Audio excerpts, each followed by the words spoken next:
මිනිස්සු වැඩියෙන්ම ආදරය කළේ තමුන්ට වැඩියෙන්ම බොරු කරන, තමුන්ට වැඩියෙන්ම වංචා කරන, තමුන්ව නොසලකා හරින මිනිස්සුන්ට. ඒ වගේම මිනිස්සු වැඩියෙන්ම බොරු කළේ, වංචා කළේ, නොසලකා හැරේ තමුන්ට වැඩියෙන්ම ආදරය කරන මිනිස්සුන්ට. අස්සලාමු අලයිකුම් වරහ්මතුල්ලාහි වබරකාතුහ්. මේ මං හඬපටේ දාන්න ගත්තේ ඇවිල්ලා මේ අපේ සහෝදර ජාතිකයෝ වෙනුවෙන් මේ අර බුද්ධ ආගමේ ඉන්න කට්ටියට අපි මේකේ මොනවද කියන්නේ, මොනවද කතා කරන්නේ කියලා සමහර කට්ටියට දන්නේ නැතුව ඇති.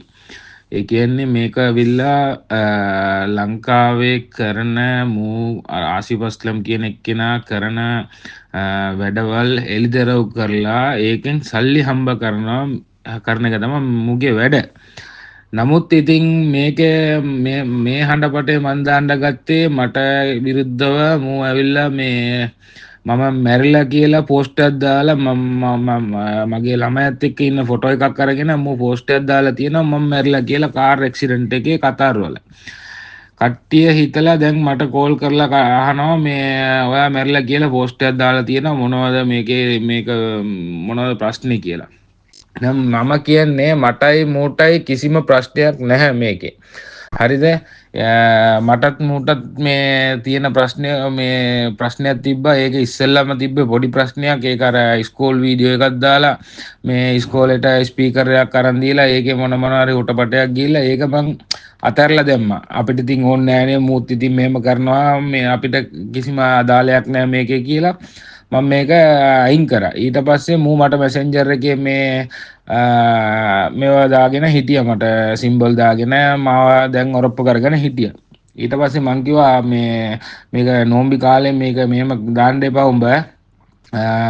මේක අපේ කට අවුස්සන්නත් එපා. අනිත් එක ඉතින් දන්නවනේ ඉතින් අපේ කට අවුස්සනකොට ඉතින් ඌ කොහමත් අවුස්සනකොට ඉතින් අපිටත් කට වහගෙන ඉන්න බෑනේ ඉතින් කොහමත්. ඒ හින්දා මම මේ ඌට දෙපාරක් තුන් පාරක් බැනලා මේව කරා. ඊට පස්සේ මොගේ වයිෆ්ගේ ෆොටෝ එකයි ළමයාගේ ෆොටෝ එකයි දාලා මේ TikTok account එකක් ඕපන් කරලා කවුරු හරි ඒ account එකේ මේ මම කුණහරුපෙන් බැනලා ඌට මේව කරලා තියෙනවා කියලා තර්ජනය කරනවා කියලා තියෙන මේ මූ දාලා තියෙනවා. ඒක Facebook එකේ මම දාලා තියෙනවා කියලා මාව හොයන්න මම කවුද කියලා හොයාගන්න තමයි මූ මේ වැඩේ කරලා තියෙන්නේ. දැන් මම ඉල්ලන්නේ මේකේ දැන් ලංකාවේ ඉන්නේ පොලිස්පතිලාටයි මේ නීතිඥවරුන්ටයි අනිත් එක අපේ ජම්මියතුල් උලමා සභාව වලටයි ඒගොල්ලන්ට දැන් මේගොල්ලන් කීපාරක්ම කියලා ඒගොල්ලන් ගණන් ගන්නෑ මූගේ. හරිද? මූගේ විස්තර ටික ඔක්කොම තියෙනවා මිනිස්සු ගාව. මිනිස්සු මේ පිටරටවල ඉන්න මිනිස්සු ඇවිල්ලා හවුස්මේඩ්ලා ඒ කට්ටිය ඇවිල්ලා මාසෙකට 1500 2000ක් පඩි ගන්න කට්ටිය ඒගොල්ලන් ගෙදරටත් යවලා මූටත් ගානක් යවලා එහෙම මේව කරන එක දැන් අපිට තේරුමක් නැහැ කියලා අපි හිතලා තමයි මේක මේ ගෲප් එක මේගොල්ලන් ඕපන් කරලා තියෙන්නේ. නමුත් මටයි මේ ජාලයටයි මේ උන්ගේ අර සම්බන්ධතාවයක් නැහැ. ඒ කියන්නේ මේ ගෲප් එක ඇරලා තියෙන්නේ ඔක්කොටම පොදුවෙන් ඇරලා තියෙන්නේ. නමුත් ඉතින් මම මේගොල්ලන්ට රික්වෙස්ට් කරන්නේ මේ ඔඩියෝ එක දාලා මිනිස්සුන්ට දැනුවත් කරන්න කියන්නේ දැන් ඒකේ ඔක්කොම කතා කරනවා දෙමළෙන් කතා කරන්නේ. දැන් දෙමළෙන් කතා කරන දෙමළ තේරෙන කට්ටියට තේරෙනවා. දැන් දෙමළ තේරෙන්නේ නැතුව දැන් ඉන්නවනේ අපේ බෞද්ධ ආගම කට්ටිය සිංහල කට්ටිය එහෙම ඉන්නවා. ඒගොල්ලන්ට දෙමළ තේරෙන්නේ නැති සමහර කට්ටිය ඉන්නවා. ඒගොල්ලන් හිතන්නේ මොනවද මේ මුන් රණ්ඩු වෙනවා මුන් නිකන් මූ කරන වැඩවල වලට මූට පෝස්ට් දාලා මූ මේව කරන්න යනවා කියලා. මූට පෝස්ට් දාන්න මේව කරගන්න මොකුත් ඕනේ අපිට. අපේ මේ ආගමේ කියලා තියෙනවා මේ ඒක සදකා කියලා එකක් තියෙනවා. ඒක දෙන එක අනිත් එක්කෙනාට නොදැනුව තමයි දෙන්න ඕනේ කියලා ඒකත් එහෙමත් කියලා තියෙනවා. දැන් මේක අපි දුන්න ගමන් මූ ඔක්කොම හෙලිදරව් කරනවා. හරිද? අර පව් අර අහිංසක ළමයි ටික හරි ඒගොල්ලොන්ට කණ්ඩ නෑ බොණ්ඩ නෑ කියලා මූ ලක්ෂ ගණන් සල්ලි අරගෙන මූ ඔක්කොම වියදම් කරගෙන මූ ඔක්කොම මේවා කරගෙන මූ සැපෙන් ජීවත් වෙනවා මුන්. හරිද? එතකොට අපි මෙහෙන් දුක් මාංශ වල හම්බ කරලා යවන සල්ලි මූ සැපෙන් ජීවත් වෙනවා එහෙ. හරි? ඒක ළමයෙක්ගෙන් සල්ලි ඕගොල්ලන්ට දන්නේ නැති ඔයගොල්ලන්ගේ තියෙනවනේ දහම් පාසල් ඒ වගේ තමයි මේ පාසලයක් ඇවිල්ලා මේකේ තියලා ඉන්න ළමයි ටික ඒගොල්ලන්ගෙනුත් මාසෙකට ගාණක් ගන්නවා. හරිද? ඒගොල්ලොනුත් අරගෙන මිනිස්සුන්ගෙනුත් ගන්නවා. හරි? මූ හැදලා තියෙනවා. මූ අර මද්‍රසායක හැදුවා, ඒක හැදුවා ඔක්කොම හදලා තියෙනවා නෑ කියලා. මුගේ සල්ලි වලින් නෙවෙයි හැදුවේ මිනිස්සුන්ගේ. හරි. ඒක එක පැත්තකින් දිනනවා. ඒක අපිට අදාළ නෑනේ. දැන් මූ දාලා තියෙන්නේ මට ඇවිල්ලා මම නැති වෙලා කියලා. හරි?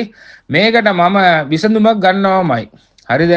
මේකට දැන් ඔක්කොම මේගොල්ලන් එළිදරව් කරනවා පොලිසියේ ඉන්න කට්ටියට බලන්න කියලා අනිත් එක ජනාධිපතිවරුන්ට බලන්න කියලා. දැන් මෙහෙම එක එක්කෙනාට මූ චෝදනා කරනකොට දැන් අපිට සිද්ධ වෙන්නේ අපේ තනි පෞද්ගලික විශ්ින් තමයි අපි මේකට විසඳුම ගන්න වෙන්නේ. හරිද? ගවර්න්මන්ට් එකෙනුත් ගන්න නැහැ, පොලිසියෙනුත් ගන්න නැහැ, ජමියතුල් උලමායකත් ගන්න නැත්නම් අපි ගන්න වෙන්නේ අපේ පෞද්ගලික විශ්ින් තමයි අපි මේකට දඬුවම් දෙන්න වෙන්නේ. හරි? දඬුවම් දුන්නෙන් පස්සේ අපෙන් කවුරුත් අහන්නත් එපා. අයි මූට මෙහෙම කරේ. අයි මූට මෙහෙම කරේ කියලා අහන්නත් එපා. ඒක තමයි මම මේ වීඩියෝ මේ ඔඩියෝ එක මම හඬපටේ දාන්නේ ඔයගොල්ලොන්ට. මේක ඔයාලා කල්පනා කරලා බලන්න. හරි? අනිත් එක මේ මූන්ට සල්ලි දාන එක දැන් මිනිස්සු මේමයි. දැන් ඔයා හිතලා දාන ඔයාලගේ අම්මගේ දානේ තියෙනවා, තාත්තගේ දානේ, තාත්තා නැති වෙලා ඇති ඒගොල්ලොන්ගේ දානෙට සල්ලි දෙනවා කියලා එහෙම ඔයාලා හිතේ තියාගෙන දෙන්නේ. ඒක දෙන එකත් ප්‍රශ්නයක් නෑ. කාට වුණත් දෙන්න ඒක අපිට අදාළ නෑ. ඔයාලගේ හිතේ තියෙන එකනේ ඔයාලා දෙන්නේ. ඒක දෙයියෝනේ ඔයාලට මේවා ගෙවන්නේ. හරිද? ඒකට මම කියන්නේ ඔයාලට මේ එක දෙයයි මූ මෙහෙම කරනකොට හරිද? මූට හරියට මූණට මූණ හැප්පෙන්න බෑ. හරි? මූ මෙහෙම Facebook එකේ ගිහිල්ලා ෆොටෝ එකක් අරගෙන මේක මේව කරලා එළියට දාලා මූ මෙහෙමයි මූ අනිත් එක මිනිහෙක් මොනවා හරි වරද්දක් කරලා තිබ්බනම් දැන් මම වරද්දක් කරලා තියනවා කියනකො හරි කමක් නෑ. මම වරද්දක් මගේ ෆොටෝ එකක් අරගෙන මූ හොරෙක් නැත්තම් මූ ගංජාකාරයෙක් මූ කුඩ්ඩෙක් මූ අයිස් ගාන එකෙක් නැත්තම් මූ කොහේ හරි ඉන්නවනම් මූ හොයලා දෙන්න මූ මට මෙච්චර සල්ලි දෙන්න තියෙනවා එහෙම දෙන්නට කමක් නෑ. මූ මම මැරලා කියලානේ දාලා තියෙන්නේ. හරිද? දැන් මැරිච් එකටත් මේ නීතියක් නෑනේ ලංකාවේ. හරි? එතකොට ලංකාවේ නේ කොහෙවත් නෑනේ ඉතින් මැරිච්ච මිනිහෙකුට නීතියක් කියලා මොකුත් නෑනේ. ඒ හින්දා මම මූට නීති මාර්ගයෙන් මේගොල්ලන්ට පියවරක් ගන්න පුළුවන් නම් ගන්න. නැත්තම් මං අපේ නීතියක් තියෙනවනේ අපිට කියලා නීතියක්. ඒකෙන් මං ගන්න. ඒ කියන්නේ මම දැන් ඌට ගහන්න ඌට ගහලා වැඩකුත් නැහැ. හරිද? මූට බැනලා වැඩකුත් නැහැ. මූ කියන අපි මොනවා කිව්වොත් මූ කරන එක කරගෙන ඉන්නේ. හරිද?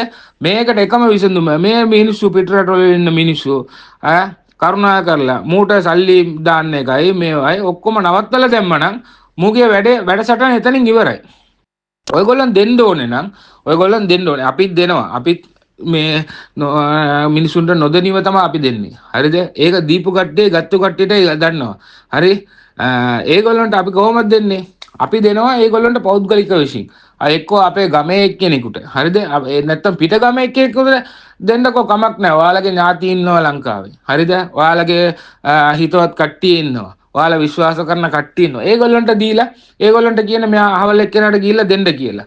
අහවල් පන්සලට දෙන්න කියලා. අහවල් මද්‍රසාවකට දෙන්න කියලා. අහවල් පල්ලියට දෙන්න කියලා. ඒක ප්‍රශ්නේ අහවල් ඉස්කෝලේට දෙන්න කියලා කියන්නේ. ඒක කිසිම ප්‍රශ්නයක් නෑ. මූට දැන් මූ ඇවිල්ලා මේක මූ කරන්නේ බිස්නස් එකක්. හරි? මේක බිස්නස් එකක් මූ කරන්නේ. හරිද? මේක වහාම නවත්තන්න කියලා තමයි අපි ලංකාවේ ඉන්න පොලිස්පතිවරටයි ජනාධිපතිවරුන්ටයි මේක අහන්නේ. හරි? කරුණා කරලා මේක කොහොම හරි අපිට නවත්තලා දෙන්න. නැත්තම් මං මේ මට විරුද්ධව දාලා තියෙන මම මැරලා කියලා දාලා තියෙන මේකට මං ඇක්ෂන් එකක් ගන්නවමයි. ඒකට කිසිම මේකක් නැහැ. දැන් මූට මං කියලා තියෙන්නේ උඹ එක්කෝ මේක නවත්තපන්. හරිද? නැත්තම් උඹ හැදින්නෙත් නෑ. හරිද? උඹ හැදෙනවා නම් මගෙන් මට කරපු මේකෙන් චෝදනායකෙන් උඹ හැදිලා කියලා හිතාගෙන හිටපන්. හරි? මූ කොහොමත් මූ කොළඹට එන්නේ නැහැ. හරිද? මූට එන්න බයයි. හරි? කොළඹ තර්ජනය ගොඩාක් තියෙනවා මිනිස්සු. හරිද? මිනිසුන්ට මූ මේවා ඔක්කොම කරනකොට මිනිසුන්ට හිතා දරා ගන්න බෑ මේවා. තේරුණාද? අපි මෙච්චර අපි අද ඊයේ නෙවෙයිනේ. අපි සමාජ සේවය කියලා අපේ අවුරුදු ගාණක් අපිත් කරගෙන හිටියා. අපිට පුළුවන් මේව දාලා මේව ගන්න පුළුවන් අපිට. එහෙම ඕනේ අපි දුක් මාන්සි වෙලා දාඩිය වෙක්කරලා අපි මේ අවුවක් නැහැ වැස්සක් නැහැ කියලා එහෙම හම්බ කරලා අපි කන්නේ. පිට රටේ වුණොත් කොහේ වුණොත් අපි ජීවත් වෙන්නේ එහෙමයි. කවුරු වුණොත් දැන් මම වුණොත් එහෙමයි ඔයගොල්ලෝ වුණොත් එහෙමයි. නමුත් මූ එහෙම නෙමෙයි. මූ අපේ සල්ලි වලින් හුරං කාගෙන හරිද? ඌ අපේ සල්ලි වලින් කාගෙන බීගෙන යනවා. හරිද? අපිටම ඌ අනිත් එක අපිට අනිත් පැත්තෙන් අපිටම අරින්න එනවා. ඒ හින්දා මිනිස්සු මේකේ පොඩ්ඩක් තේරුම් ගන්න කරුණා කරලා මේ මූට සල්ලි දාන මිනිස්සු ඉන්නවා නම් මූට සල්ලි දාන්න එපා. ඔයාලා දෙනවා නම් පෞද්ගලික දේවල් වලට දෙනවා නම් ඔයා දෙන්න.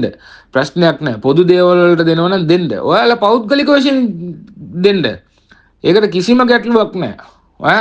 මේ මූට සල්ලි දෙන කට්ටිය කියනවා මට මගේ නම කියන්න එපා වීඩියෝ දාන්න. ඌට ඒක ප්ලස් පොයින්ට් එක. මූ ඒක කියනකොට දැන් 10 දෙනෙක් 10000 එක වෙඩකට මූ කියනවා මට මේකට ලක්ෂයක් යනවා කියලා. එතකොට ඒකට එක්කෙනෙක් 10000ක් දානවා, එක්කෙනෙක් ලක්ෂයක් දෙනවා, එක්කෙනෙක් 20000ක් දානවා. එහෙම දානකොට දැන් ඌ නම කියන්න එපා කියලා තියෙන්නේ. එතකොට නම කියන්න එපා කියනකොට මූ මොනවද කරන්නේ? ඌට ඒක ප්ලස් පොයින්ට් එක. එතකොට එතෙන්ට වැඩේට යන්නේ ලක්ෂයයි, ඌට එකතු වෙලා තියෙන ලක්ෂ 2යි. ලක්ෂයක් මුගේ සාක්කුවේ. කාටවත් දන්නේ නැහැ නේ ඉතින්. මේක කවුරුත් බලන්නෙත් නැහනේ. ඒ හින්දා කරුණා කරලා ඔයගොල්ලොන් එහෙම දෙනවා නම් ඔයාලට තියෙනවනේ ඔයාලගේ ගම්පැත්තවල ඇති ඔයාලා මේක කොළඹ නෙවෙයි අවට ඉන්න කට්ටියටත් ඉන්නවා. හරිද? කණ්ඩ බොණ්ඩ නැතිව ඉන්නවා. වතුර ලයින් එකක් නැතුව මිනිස්සු ඉන්නවා. කරන්ට් නැතුව මිනිස්සු ඉන්නවා. ඒගොල්ලොන් හොයලා බලලා එක්කෙනෙක් දෙන්නෙක් ඔයාලා විශ්වාස කරනවා නම් ඔයාලා දැන් යාළුවෝ 4-5 දෙනෙක් ඉන්නවා නම් පිටර රටවල 4-5 දෙනෙක් ඉන්නවා නම් ඔයගොල්ලෝ එකතු වෙලා ඔයාලා ගානක් දෙන්න මේ ගාන ඔයාලා කරන්ට් එකක් ගන්න නැත්නම් රස්සාවක් කරගන්න. මූට දෙන්න එපා සල්ලි කවදාකවත් මූට දෙන්න එපා. දීලා වැඩක් නැහැ. හරිද? මං කියන එක තමයි දැන් මම ඉස්සෙල්ලා කියපු එක තමයි. මූට සල්ලි හම්බ වෙනවා. මූ ඒකෙන් වියදම් කරනවා ලක්ෂයයි. මූගේ සාක්කුවට ලක්ෂයයි. හරි? ඒක තමයි මුගේ වෙන්නේ. මගේ කිසිම තරහක් නැහැ මූත් එක්ක. දැන් මම ඉස්සෙල්ලා කිසිම තරහක් නැහැ මම මූත් එක්ක. හරිද? පෞද්ගලික වශයෙන් කිසිම තරහක් නැහැ. දැන් මට මූ කරපු වැඩේට දැන් මම මූට දඬුවම් ලැබෙනකම් හරිද මේක අතරින්නෙත් නැහැ මම.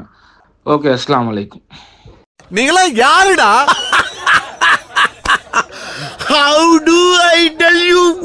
இன்னைக்கு நான் எங்க வந்தேன்னா ரவுலத்துல் உலமா இஸ்லாமிக் காலேஜ்ல நடந்த இஃப்தார் பார்ட்டி தான் வந்தேன். இந்த நிகழ்ச்சியை ஆசிஃப் அஸ்லாம் ப்ளாக் தான் ஆர்கனைஸ் பண்ணினாரு. என்ன நடிப்பு நடிக்கிறாங்க. இந்த நடிப்பெல்லாம் பார்க்க சகிக்காம தாண்டா சிவாஜி சீக்கிரமாவே கிளம்பிட்டா.